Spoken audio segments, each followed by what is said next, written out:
Now you didn't think it was over, did ya? No. I was in the middle of explaining this one. So, what was I saying? Well, perpendicular to AF, but containing point E. Okay. Well, can you see that this rectangle right here is part of the surface of this three-dimensional figure? And AF is part of the side of it. So point E is actually part of this bottom side of the rectangle up here, this white part here. So AF is one side of the rectangle and AE is another side, so those two would form a 90-degree angle, because that's what rectangles do. So that's why I said that AE would be perpendicular to AF. It does contain point E, so that's really my only answer. Then the last part is trying to figure out planes that are parallel to FGH. Now, I think that FGH, I don't see a G. I'm assuming this is G. There's I's and J's. Well, I'm going to skip that question because there's no plane FGE in this diagram, or FGH, excuse me. Okay. The next one talks about postulates, and basically they're saying that if you have a line with a point not on the line, there is exactly one line through that point that's parallel to a given line. So basically, if you have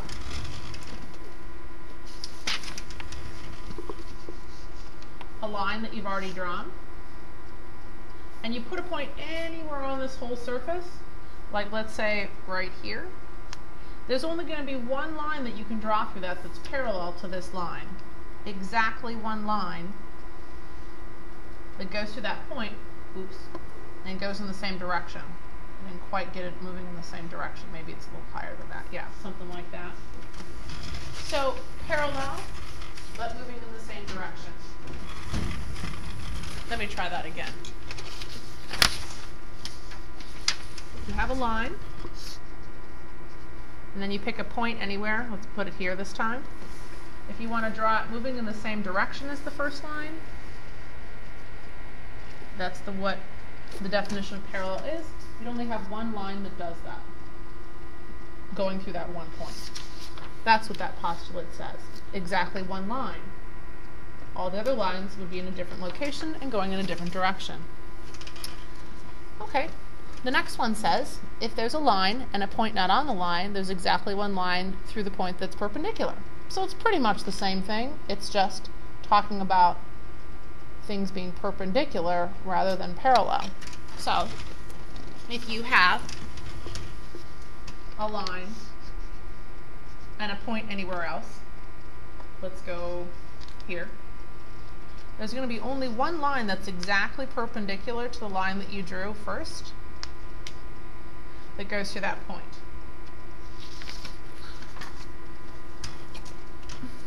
Okay, so for practice, let's try answering these questions right here. So I'm going to pause the video, and you can pause the video, and you can see what you can do. Help each other out. You can work in groups. So see if you can answer these questions 5 through 9. And then when you turn on the video again, you can see the answers.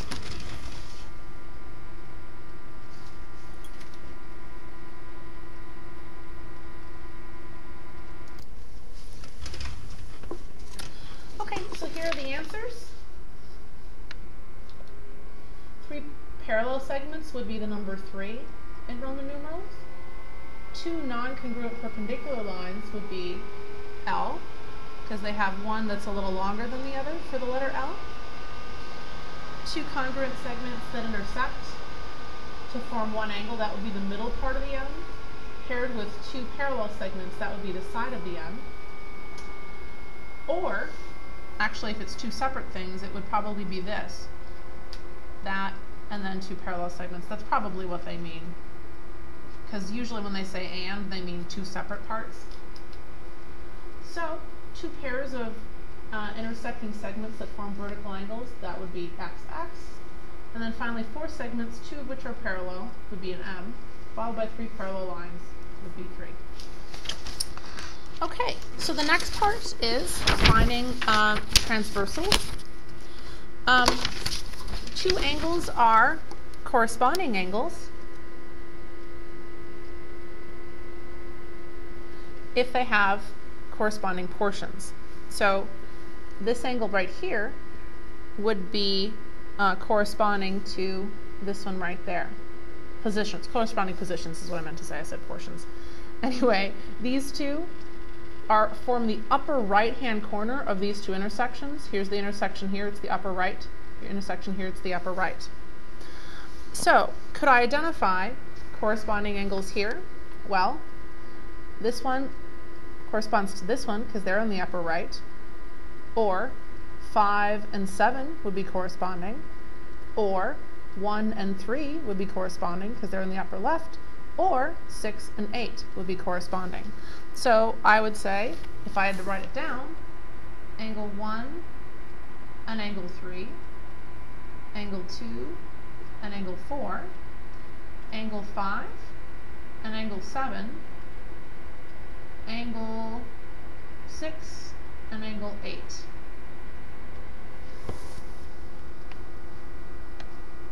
Those would be the pairs of corresponding angles because they hit the same position of the intersection. Upper left, upper right, lower left, and lower right. Alternate interior angles are kind of like this.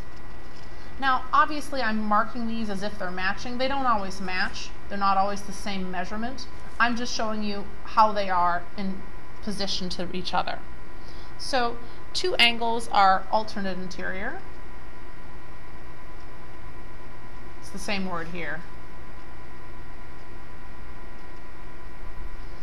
If they lie between 2 lines and they're on the opposite sides, this thing is called the transversal. It's the 3rd line that crosses through 2 other lines. So I would say that 6 and 3 are alternate interior, and then the same thing for 2 and 7. They fall on the opposite sides of this line. Interior means that they're on the inside. Exterior means that they're on the outside. So 4 and 8 are exterior angles, 1 and 5 are exterior angles because they're on the outside part of the diagram, whereas these guys in here are on the inside. So 2, 3, 6, and 7 are on the interior part. So alternate exterior are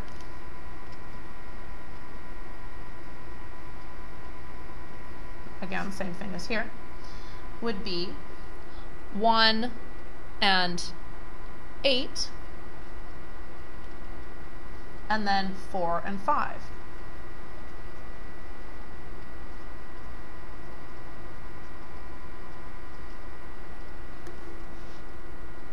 They're on the opposite sides, but they're on the outside part of the diagram. That's alternate exterior. So, consecutive interior, 2 angles that are consecutive interior, as you can see, they're on the same side of this line and they're on the inside part of these lines. So I would say that angles 2 and 3 are on the inside part of the diagram. This is the outside, this is the inside part in here, but they're on the same side of this line. So 2 and 3 and then 6 and 7 would be the interior ones. Okay, so they want you to classify all of the different types. So corresponding angles on this diagram would be angle 2 and 10, and 1 and 9, angle 4 and 12, angle 3 and 11, angle 5 and 13. There's a lot of these. Angle 8 and 16. Angle 6 and 14. And finally, angle 7 and 15. Remember, corresponding angles are angles that fall on the same position. So 1 and 9, 9 and 13, 13 and 5, 5 and 1. That would be one set. I really didn't name all of them, but you can see that 7 and 15 and 11 and 3, those would all be kind of corresponding angles because they're in the same position. 3, 7, 15, and 11 are on the lower right-hand portion of that intersection. So there's a bunch of examples. Again, 6, 14, 10, and 2 would be in the upper right-hand portion of each intersection, so those would be corresponding. Alternate interior are angles that are on the inside. So see how this would be more the inside part here. So 2, 3, 10, 11, 5, 8, 13, and 16 would be on the interior, or 4, 3, 8, 7, 9, 10, 13, and 14 would be on the interior. Basically anything that's between two lines on the inside are the interior portions. So the alternate interior could be 4 and 10, or 3 and 9, or 7 and 13, or 8 and 14. I'll write that down.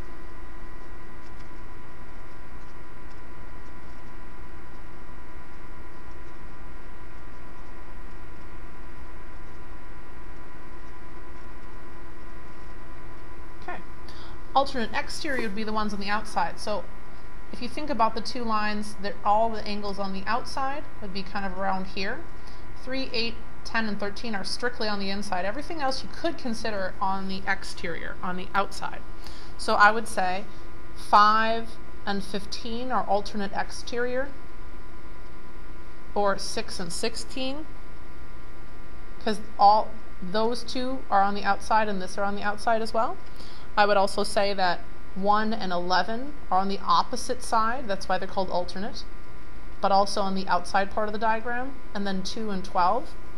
So what was that? Let's see. I said 5 and 15, 6 and 16, angle 1 and 11, and angles 2 and 12. And then the consecutive interior would be the ones that are on the inside, but they're next to each other. So that would be consecutive interior. So that would be 3 and 10, or 8 and 13,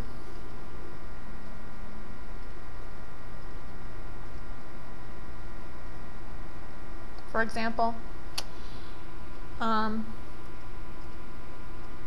So I'm running out of time here.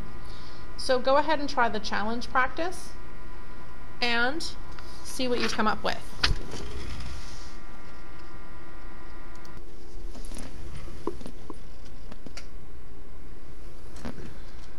Well, I don't have time to go over all of this because I have to scoot out of here. Somebody's using my classroom in about 5 minutes. So maybe you can figure this out on your own. Hopefully you can. And I will see you tomorrow.